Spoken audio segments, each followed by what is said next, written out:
He told me you're big into analytics. Yeah. Why is that? Because I think it's the engine, right?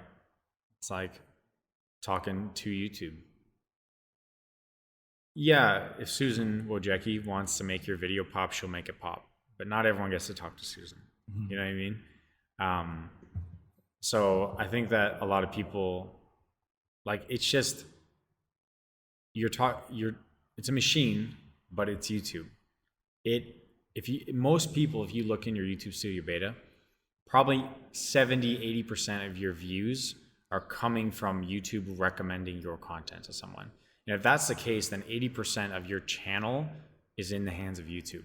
Doesn't matter, like, your subscribers, yeah, unless they're fucking diehard David Dobrik fans, you know, like, and you're David Dobrik, someone else is deciding your fate, you know? And if you're not at least trying to be optimal in that area, then you're just falling behind. Because it's like, when you open YouTube, the homepage is the first thing that comes to you. It's not the subscriptions feed. And even on the subscription feeds, there's tons of other people, right?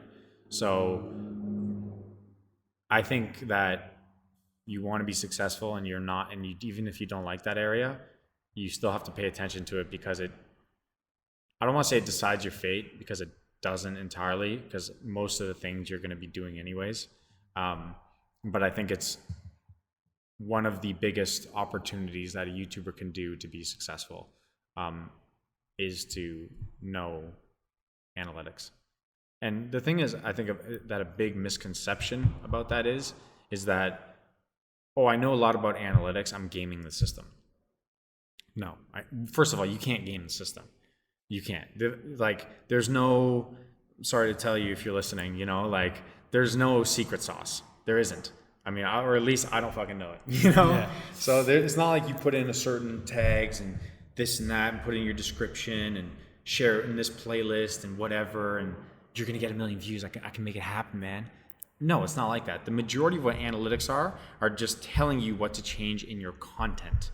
It's not first of all, tags don't mean shit for the most part, all right? Like, what it's doing is just telling you where to guide your focus to improve your content. That's what it's doing.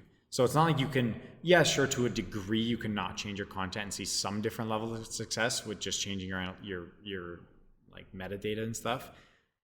But for the vast majority of it, it's just basically showing you empirically how to change your content, or what to focus on in your content to then get more views. An example, I'm going to get a couple examples I'll give, maybe, if I'm just rambling. Okay, your click-through rate's bad. Okay, so if your click-through, first of all, click-through rate and average view duration, you fix those, I'll take care of 90% of everything, right? Your click-through rate's bad. Okay, that means that your thumbnails or your topic selection isn't good. It's just not. My wall videos, amazing click-through rate, amazing average view duration. Why? Because people love those. So it tells me, make more of those, focus on this content more. Okay, when I hold a weapon in the thumbnail, I usually have a higher click-through rate. So maybe I should hold more weapons, right? I look at my average view duration, the graph shows, well, there's a huge dip right here. Why is there a dip right there? Okay, well, I talked for 3 minutes without doing any action. I got to stop talking for 3 minutes without doing any action, you know? I did a brand deal in that portion and nobody gave a shit. That's why it was lost there. Okay, your videos, I bet 90% of YouTube channels will show this. As soon as the big climax of your video happens and you do your 2-minute outro and the video goes down like that, cut your fucking outro, man. People are leaving. You're talking to 10% of the audience for those last 2 minutes. Be short at your end. My outros are under 20 seconds. That's my rule. Under 20 seconds. Why? Because I can put end screens as soon as the outro hits.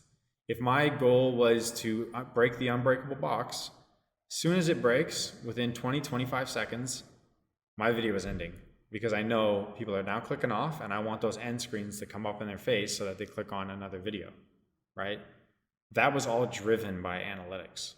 And that's me changing my content, not me putting in some special tags that are going to make me blow up, you know? It's learning what how the AI looks at your content and looks at your viewer behavior. At the end of the day as well, it's not even necessarily the algorithm that you're changing your content for, it's for your audience. That I think is a big misconception. You're changing the content for your audience, and the algorithm and the analytics that it shows you is just showing you empirical data to support that.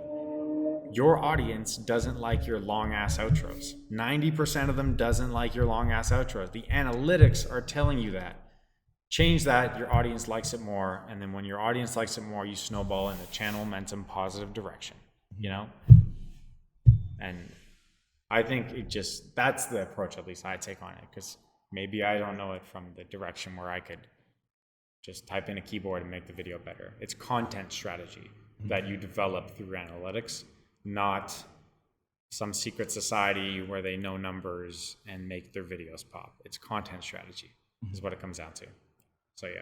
One thing I was going to ask is your videos are pretty long, almost 20 minutes. Yeah. I hear people saying that like people have low attention spans now. They're not watching long videos, but all your videos are long. So I'm assuming your data is pointing towards that people are willing to watch for that long. Yep. So again, when you look at data, you have to be a critical thinker, right? What you did there is you just critically thought, you put two and two together, and you can figure out that my data told me that, you know? So, yes. So my videos have gotten longer because the algorithm likes longer videos, from what I've seen at least. It likes longer videos overall, generally, I think. I think there's a sweet spot for it, because you could be considered an exit video, which is another story, but it's relative, I believe at least, it's relative to your channel. David Dobrik makes 4-minute and 20-second videos.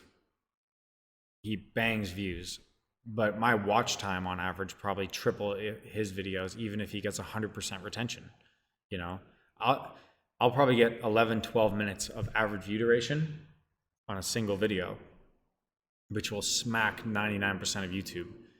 And I know this. I know that helps me. What's YouTube? Fuck the algorithm. What's YouTube's goal? YouTube's goal, well, I mean, I guess you don't want to answer. So YouTube's goal is to keep you on the platform as long as humanly possible, right? They want you to come to YouTube often and stay there as long as humanly possible so they can serve more ads. That's probably it, you know? So if you want to be in line with YouTube's goal, which they're going to base their algorithm to, then you got to make longer content, you know? If I can keep a user on a platform for 10 minutes per session, you can keep them on for 6. They're going to serve my video because I'm going to keep them there longer. You know what I mean? But that all depends on category and all this stuff. But the danger of that is, I think at least, and I'm working this out right now, at least I'm trying to figure it out, is that you're compared to yourself when it comes to recommended. So if you typically make 10-minute videos and all of a sudden you jump to 16-minute videos consistently, you're going to get a spike. If you are at least, if you're able to maintain the audience, right? Percent watch time, I don't think really matters that much. But like, if you improve your average video duration to 8 minutes from 6 minutes, you're going to see a huge spike in your channel. You're going to have instant growth. It'll be great. But the danger of that is you need to now keep that up. And I'm in that case scenario. I used to make 10-minute videos. Now I make 20. Huge surge in my channel. YouTube's moving in that direction. Everyone's making longer videos now. But when you post, they'll tell you how that video ranks in your last 10 videos. And if it's, maybe you got 9 minutes average view duration, which is amazing compared to a normal channel, but it's not amazing compared to your channel. So it says it's not doing that well, doesn't get recommended, goes down. And that's, I think, another reason why you see ebbs and flows in channels, is because you can't keep one upping yourself. You have to eventually bring the bar down to jump over it again.